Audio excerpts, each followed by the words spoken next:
All right, so the last 4 weeks on this have been just chaos. So 4 weeks ago, it was a shell on a chassis. That was it.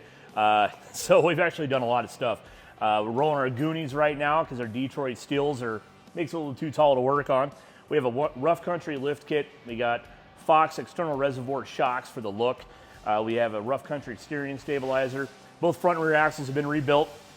We used LS Manufacturing for the big Willwood disc brake kit. It's pretty awesome, actually. Direct fit, no hassle, easy stuff, highly recommended. We've ran all the stainless steel brake lines and stainless steel braided hoses. We have the Willwood Brake Master sit with the Hydro Boost system. Under the hood, we have the Holley Sniper on top of a Blueprint 400 stroker motor, backed by a 700 R4 with a 208T case. We have Detroit Speed wiper system. I mean, honestly, though, the last 4 weeks, it's been pretty intense just slamming this thing together and getting everything running. We finally have it running for the first time. We're about to start driving it tomorrow. We're waiting on some pieces, like we're waiting on the window regulators from LMC Truck, waiting on some rubber pieces there too. And then Jeremy's going to work his magic and polish this bad boy up before it goes to Big O Fab for a black leather interior.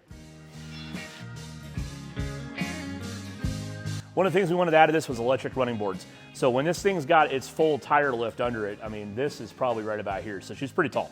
We didn't want some big, ugly, hanging down unit. So we retrofit some amp research steps.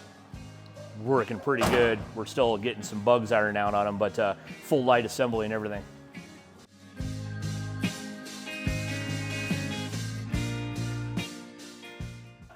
Okay, inside we have ran a 1972 Chevy dashboard. We did that because the square body dashes are usually plastic and broken, and to be frank, it just doesn't look as good as this one does. This one looks like it belongs in place. So when we fabricated, we just had to add some pieces to the outside. Other than that, everything else we have for a 72. So we got our Dakota digital gauges, we have our vintage air system, we have all the ducting and all that stuff from vintage air for the 72 dash, and then the other pieces are for the 73, so we had to mix and match a little bit. We use retro manufacturing for the stereo, which powers some big kicker solo barracks in the back there, and we used low car for the pedal assembly, as well as a shifter. Works out really good, looks good too. Everybody needs loud stuff. So we got some badass solo barracks back here. I'm pushing about 5,000 watts to this cab. He wanted it loud and obnoxious in every way, not only the exhaust, but the stereo system too. So sure, we're not going to comfort him while he's driving, but we'll definitely rattle his eardrums a lot, that's for sure.